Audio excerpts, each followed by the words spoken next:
Muy buenas nuevamente a todos. Estamos aquí en este canal de Ministerio Multiplícate y para nosotros es una bendición, para mí personalmente, compartir siempre sobre esta temática de finanzas con propósitos, ¿no? Y desde una visión, desde lo que Dios dice sobre el dinero en la Escritura. Mi nombre es David Uribe, recuerden. Estaré acompañándolos siempre en este canal y estaré presto siempre a que cualquiera de ustedes que vea estos videos pueda realizar cualquier tipo de preguntas en el chat o comunicarse por los correos electrónicos, por los WhatsApp que van a estar disponibles en el canal para poder brindarles asesoría sobre el tema. Ya en el canal también hay un video donde me presento, donde pueden conocer quién soy, a qué me dedico, aparte de estar vinculado a una congregación en el mundo espiritual. Entonces, bueno, les invito a que vean ese video donde yo hago mi presentación personal. Y vamos a empezar con una nueva temática basado en el principio del versículo Mateo 6:21, donde dice Jesús, porque donde esté vuestro tesoro, allí estará vuestro corazón. Entonces, ¿dónde está mi tesoro? ¿Mi tesoro quién es? Las posesiones terrenales. Mi tesoro son mis hijos, mi tesoro son mi familia, que no está mal. Mi tesoro es mi casa, mi tesoro es mi carro. Bueno, ahí donde yo tenga mi tesoro, ahí va a estar mi corazón. Y es importante que miremos desde el punto de vista de la Escritura cómo funciona eso. Entonces, vamos a mirar qué es la riqueza. ¿Qué es la riqueza? ¿Qué es la riqueza? Entonces, mirar la riqueza es volver al origen, ¿no? Para comprender la riqueza es necesario volver al inicio de la historia humana. ¿Qué pasaba con el hombre en la antigüedad, cuando fue creado por Dios, bajo el principio del origen del mundo, de la creación de Dios, que fue puesto ahí en un paraíso, fue puesto en Edén, y ahí pudo establecer una relación de cobertura total de Dios, y donde Dios le daba todo lo necesario y Dios estableció esa relación directamente con el hombre. Entonces Dios puso al hombre y el hombre tuvo posesión de todo lo que Dios le permitió tener como administrador de lo que tenía de la naturaleza y del sustento completamente de Dios, y el hombre era un ser totalmente espiritual. A partir de ahí, la relación de Dios con el hombre pierde una significancia por el tema de la caída, ¿no? Esta relación no surge como un castigo arbitrario, sino como una consecuencia de la caída. El tema de cómo nosotros, como seres humanos, tenemos entonces que tener que trabajar para sustentarnos. Entonces, la riqueza se entiende dentro de un mundo quebrantado por el pecado. Es decir, nosotros vivíamos humanamente en la antigüedad, antes de la caída, en un mundo donde íbamos a tener todas las necesidades satisfechas, completas en la relación con Dios, y tener el beneficio de estar ahí en la naturaleza y que Dios supla todas esas necesidades. Pero viene la caída, entonces la riqueza ahora se tiene que entender dentro de un mundo quebrantado por el pecado. ¿Qué pasa ahí? Entonces el hombre comienza a tener una necesidad o una imposición por Dios por el pecado, y que tiene que empezar a trabajar para el sustento. Y trabajar para el sustento, para sus necesidades básicas y para poder comer, alimentarse, vestirse, porque recuerden que el hombre se da cuenta de que está desnudo, bueno, y comienza una serie de situaciones en las que no vamos a hablar ahorita mismo respecto a la creación. Pero la riqueza ahí, entonces, se entiende dentro de un mundo quebrantado, ¿no? Entonces, es las posesiones, las tierras, el prestigio, el dinero ahorita mismo, y bueno, y muchas otras cosas que vamos a mirar en detalle. Entonces, miren lo que dice la Escritura de acuerdo a lo que Dios muestra después de la caída. Con el sudor de tu rostro comerás el pan. Una especie de consecuencia, y no dice que el castigo es una consecuencia. Vamos a mirar cómo es el versículo, exactamente como dice el versículo, una consecuencia del pecado. Entonces es importante que nosotros miremos cómo el pecado destruye la relación con Dios y cómo el pecado destruye los beneficios que tenemos con Dios. Con el sudor de tu rostro comerás el pan hasta que vuelvas a la tierra, porque de ella fuiste tomado, pues polvo eres y a polvo tomarás. Entonces, mientras que nosotros estemos en este mundo actualmente, tenemos que precisar, priorizar, volver al origen de mantener una relación espiritual con Dios. Mientras estemos en una relación espiritual con Dios, esta sentencia será mucho más llevadera porque nosotros podemos alinearnos con los propósitos de Dios. Y eso es muy interesante que nosotros lo tengamos claro, porque todo el mundo en esta tierra tiene que trabajar con el sudor de su frente. Puedes estar en una oficina, puedes estar en una empresa con aire acondicionado, puedes estar en el campo, en un carro, pero eso tipifica el sudor, es que vas a tener que hacer una tarea, una acción que te va a costar, que no la vamos a querer hacer para poder comer, ¿ya? Hasta que muramos. Y eso es algo que está sentenciado para nosotros y tenemos que saber cómo lo vamos a manejar. Entonces, por eso es importante conocer los principios de Dios, por eso es importante entender cómo la riqueza cambia un enfoque diferente y la humanidad, como está permeada por el pecado, entonces comienza a buscar unos rumbos diferentes. Entonces el trabajo se vuelve una realidad permanente, surge la responsabilidad de producir y administrar. Tengo que producir como persona y tengo que administrar como persona. Nosotros tenemos que producir nuestro pan, nuestros recursos. ¿Y cómo lo estamos produciendo? Nosotros no podemos quedarnos quietos. Tenemos que salir a producirlo, pero tenemos que salir a producirlo bajo el principio de estar alineado a la voluntad de Dios. O sea, tenemos que volver al principio, recobrar lo que se perdió con el pecado, alinearnos a la espiritualidad. Y gracias a Dios, Dios eligió a su pueblo Israel, Dios ha hecho una elección en la iglesia y Dios tiene un propósito importante y ahí nosotros tenemos que mirar cómo en ese propósito producimos y cómo administramos lo que Dios nos ha dado. El ser humano comienza a interactuar con bienes, con recursos, con tiempo y esfuerzo, y aquí nace la mayordomía. Ese es el tema importante.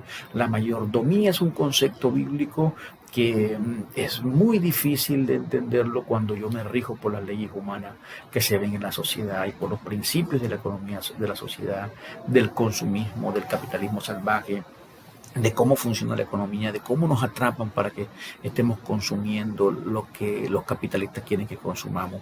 Entonces nosotros tenemos que aprender mayordomía, pero de acuerdo a una visión bíblica, de acuerdo a lo que está en la Escritura. Y por lo tanto nosotros ya entendemos que vamos a tener que sudar para comer nuestro pan, pero también entendemos que tenemos que volver otra vez a esa relación de espiritualidad con Dios, volver al principio de antes de la caída, porque ahí es donde nosotros vamos a poder entender y alinearnos con los principios de Dios. Si nosotros no volvemos al principio, va a ser muy difícil que nosotros entendamos la mayordomía de acuerdo con lo que Dios quiere en la Escritura. Miren lo que dice el tema de la riqueza, y que no es un invento moderno, ¿no? La riqueza es desde los orígenes del mundo. Eso no es una desviación espiritual, es una realidad inherente a la vida humana, la riqueza. Siempre ha existido de distintas formas. O sea, antes era el que tenía tierras, era el que tenía riquezas, el que tenía ganado, el que tenía camello, era la agricultura, eran los medios de producción. Hoy en día, el que tiene dinero, el que tiene títulos, el que tiene empresas, es el que tiene riquezas. Pero nosotros vamos a ver con la Escritura que no solamente dinero y posesión es tener riqueza. Por lo tanto, la riqueza no es una desviación espiritual. Es decir, yo no tengo que ser pobre para ser espiritual. No es eso, no es una desviación espiritual. Lo que pasa es que a causa del pecado, a causa de la consecuencia, hubo un desenfoque de la riqueza y de la dependencia de Dios conforme al sustento que nosotros tenemos que tener, o que debíamos tener de Dios en ese momento, cuando todo era suplido por Dios y teníamos a la mano todo. Pero entonces viene el pecado, viene la caída, hay un mandato de que tenemos que con el sudor de nuestra frente, con el sudor nuestro, tenemos que construir, producir el pan, y por eso Dios nos manda entonces a ver cómo nosotros construimos nuestra riqueza. Y eso es una realidad. que está en nosotros y no la podemos cambiar.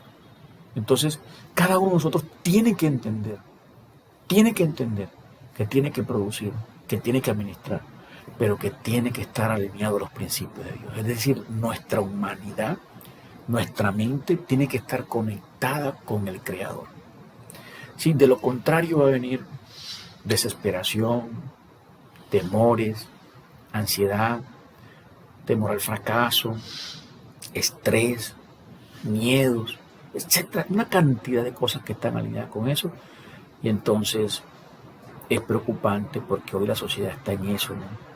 Está volcada hacia construir riquezas de la forma como sea necesaria para poder tener una vida de placeres y de situaciones que de verdad nos alejan totalmente de Dios. El problema nunca ha sido la existencia de los recursos. El problema ahorita es cómo lo administramos y bajo qué perspectiva lo estamos administrando. ¿Ya? Entonces, el verdadero problema es el corazón con respecto al dinero.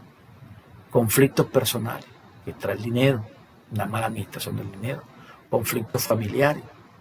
¿Cuántos problemas no te puede traer el dinero a tu vida personal si lo administras mal, si lo derrochas, si pides prestados y no pagas, etcétera, etcétera? Conflictos familiares, si tienes familia, hogar y no suples para tu hogar de la mejor manera porque te gastas en el dinero en otras cosas, en cosas vanas, en superficiales, en gastar porque es necesario gastar y no tienes un control, no tienes una organización, no tienes una línea estructurada, organizada de acuerdo a presupuestos, de acuerdo a lo que tienes que gastar, de acuerdo a lo que tienes que comprar, de acuerdo a lo que tienes el día a día. Entonces eso produce una ansiedad constante, ¿no? Porque yo como ser humano quiero trascender de una manera y entonces busco la manera de trascender haciendo dinero y de pegar en una sociedad y de ser valorado por lo que tengo yo como posesión, como dinero, como propiedad. Eso trae frustraciones y discusiones. Entonces el dinero suele ocupar un lugar que no le corresponde, le quita la posición a Cristo, le quita la posición a Dios en nuestra vida espiritual y comenzamos a tener otra vida alejada de Dios y comenzamos entonces, el corazón comienza a enfermarse, nuestra mente se reprograma con los conceptos del dinero del mundo, de gastar para los placeres, para el pecado, para una cosa, para la otra, que no está relacionada con Cristo. Entonces, en lugar de que estemos alineados con Cristo, el dinero comienza a ocupar esa posición. Miren la frase que decíamos del versículo: donde esté nuestro tesoro, ahí está nuestro corazón. Donde esté nuestro tesoro, ahí estará nuestro corazón. Entonces, eso es importante que lo miremos. Entonces, mire la enseñanza de Jesús con esta advertencia clara que dice lo que estamos hablando: no hagáis tesoros en la tierra, sino tesoros en el cielo. No se condena el trabajo, ojo, no se condena la administración, se confronta la perspectiva equivocada. Vamos a leer el versículo completo. No se condena el trabajo, no se condena la administración, se confronta la perspectiva equivocada. ¿Y cuál es la perspectiva equivocada? Que el dinero ha tomado una posición que no le corresponde, ha tomado prioridades que no le corresponden, porque nosotros queremos satisfacer necesidades básicas y tener mucho más, pero para los placeres de la vida que no están relacionados con los principios de Dios. No hagáis tesoros en la tierra donde la polilla y el orín corrompe y donde ladrones minan y hurtan, sino haced tesoros en el cielo donde ni la polilla ni el orín corrompe y donde ladrones no minan ni hurtan. Qué interesante, ¿no? Que nosotros podamos ver cuál es la perspectiva correcta, cuál es la perspectiva en Dios. Miren las limitaciones de la riqueza terrenal. La riqueza terrenal es inestable, es temporal, es vulnerable. Por lo tanto, es muy frágil. Yo puedo construir un imperio de riqueza. Ojo, la escritura no me está diciendo no construya riqueza. La escritura te va a decir construye una riqueza de acuerdo a los principios bíblicos. Porque si tú permites que la riqueza tenga el lugar equivocado, tenga la prioridad en tu vida, entonces vas a tener conflictos personales, familiares, vas a tener ansiedades, miedos y temores. Pero si nosotros nos arraigamos a estar en Cristo primeramente y dedicarle todo a Cristo, nosotros, aunque las riquezas sean inestables, temporales y vulnerables, vamos a entender que nuestro sustento es Cristo desde la eternidad pasada, como fue en la creación antes de la caída. Y si nosotros llegamos a entender eso, que nuestro sustento es Cristo, nosotros sabemos que tenemos que construir nuestra riqueza, que tenemos que sudarla y que tenemos que esperar que entonces a partir de eso nosotros satisfagamos nuestras necesidades aquí en la tierra, pero de una manera adecuada. Entonces es una visión equivocada lo que tiene el mundo hoy de la riqueza y por eso hoy hay tanto mal en el mundo. Puede desaparecer, perder el valor o convertirse en una carga emocional la riqueza para muchas personas. Y con estos estudios que estamos haciendo, lo que estamos intentando es mandar un mensaje, educar a las personas en las iglesias, en el mundo cristiano, que podamos entenderlo. Y no solamente en el mundo cristiano, muchas personas que no van a las iglesias, que saben que hay un Dios, que saben que hay un Cristo, entienden que hay una necesidad de transformar, de arreglar nuestra situación financiera, porque lo que dice el principio es que como nosotros administramos nuestro dinero, como nosotros hacemos uso de nuestro dinero, eso es un reflejo de una condición interna espiritual en nuestra vida. Algo anda mal si yo no administro bien mi dinero. Entonces no nos podemos preocupar nosotros porque el dinero y la riqueza sean inestables, temporales y vulnerables, porque nuestro sustento es Cristo todo el tiempo. Una mirada más amplia, ¿cómo se ha medido la riqueza? A lo largo de la historia, por las tierras, por el ganado, bienes materiales, metales preciosos. Hoy en día por los ingresos, por la posición social, ya lo habíamos dicho, por la capacidad de generar recursos, talentos y conocimientos. Entonces, mire lo que dice, o lo que podemos decir nosotros con una definición bíblica de lo que es riqueza, ¿no? La riqueza es todo aquello que Dios permite que una persona administre durante su vida. Una riqueza es lo que Dios permite que administre, que tú lo construyas y lo administres. Porque con el sudor de tu frente tienes que comer. Entonces tú lo construyes y lo administras. ¿Cómo lo administras? ¿Cómo lo construyes? Y cómo lo administras debe ser alineado a los principios espirituales para que estemos acorde a una vida abundante y estable. Entonces esto incluye administrar recursos materiales que los hemos construido con nuestro trabajo, capacidades personales, nuestros talentos, oportunidades, aún el tiempo y otras cosas que también se pueden mirar en nuestra vida y no solamente el dinero. Entonces nada es permanente, todo lo que se posee es transitorio. Mire, nada puede retenerse más allá de la vida terrenal. Eclesiastés desmonta la ilusión de propiedad absoluta y eso es interesante. Miren lo que dice estos versículos de Eclesiastés, y para que nos deja una reflexión muy grande, nos deja una reflexión inmensamente grande. Miren lo que dice Eclesiastés 2, 18 y 19. Aborrecí, por tanto, todo mi trabajo que había hecho debajo del sol, el cual tendré que dejar a otro que vendrá después de mí. Otro va a disfrutar el trabajo que yo construyo. Entonces, ¿qué hago yo con la riqueza? ¿Por qué me afano? O sea, ¿hasta dónde quiero llegar yo con un imperio de riqueza? Si yo me voy. Y quién sabe si será sabio o necio el que va a administrar lo que tenga. Sin embargo, se enseñoreará de todo mi trabajo en que yo me afané y en que me ocupé debajo del sol, en que ocupé debajo del sol mi sabiduría. Esto también es vanidad. Esto es vanidad. ¿Quién vendrá con lo que yo me afané, me preocupé? Otro viene, se queda con ello y lo administra, lo desgasta. Aún los hijos de la herencia, bueno, no sabe uno, pero otro lo va a utilizar de lo que yo me afané. Entonces, ¿cómo construyo? ¿Hasta dónde llevo yo mi riqueza? Eclesiastés 5:16, como salió del vientre de su madre, desnudo, así se vuelve, yéndose tal como vino, y nada tiene de su trabajo para llevarse en su mano. Y este también es un gran mal, que como vino, así ha de volver. ¿Y de qué le aprovechó trabajar en vano? Entonces, hay que trabajar por el sustento, hay que trabajar por la necesidad, hay que trabajar por tener una vida plena, una buena calidad de vida. Pero ¿hasta dónde quiero subir? ¿Y para qué quiero subir? ¿Hasta qué punto quiero subir? Si no, no voy a llevar nada. Interesante. Entonces, dos maneras de entender la riqueza: propiedad versus mayordomía. Propiedad personal, eso trae orgullo, temor. Cuando es confianza en Dios, trae responsabilidad, humildad y propósito. No es cuánto tiene una persona, sino cómo entiende lo que tiene. No cuánto tiene, sino cómo entiende lo que tiene para administrar. Y para hacer un resumen, la riqueza, según la Biblia, no se limita al dinero ni a los bienes materiales. Es todo aquello que Dios permite que una persona administre durante su vida. Por eso la riqueza no define quiénes somos ni garantiza seguridad, porque todo lo que poseemos es temporal y debe ser entregado. El verdadero problema no es tener recursos, sino el lugar que estos ocupan en el corazón. En un mundo afectado por el pecado, el dinero puede convertirse fácilmente en una fuente falsa de confianza. Por eso Jesús advirtió que no debemos acumular tesoros en la tierra, sino invertir nuestra vida conforme a la voluntad de Dios. Cuando la riqueza se entiende como propiedad personal, produce orgullo o temor. Cuando se reconoce como un encargo de Dios, produce responsabilidad, humildad y propósito. La pregunta clave entonces no es cuánto tenemos, sino cómo administramos lo que Dios nos ha confiado. Y aquí vamos a trabajar en estas clases, vamos a hacer cómo hacer presupuesto, cómo organizarnos, todo eso lo vamos a mirar aquí, así que esté pendiente de cada uno de los videos que están en este canal. Dios te bendiga.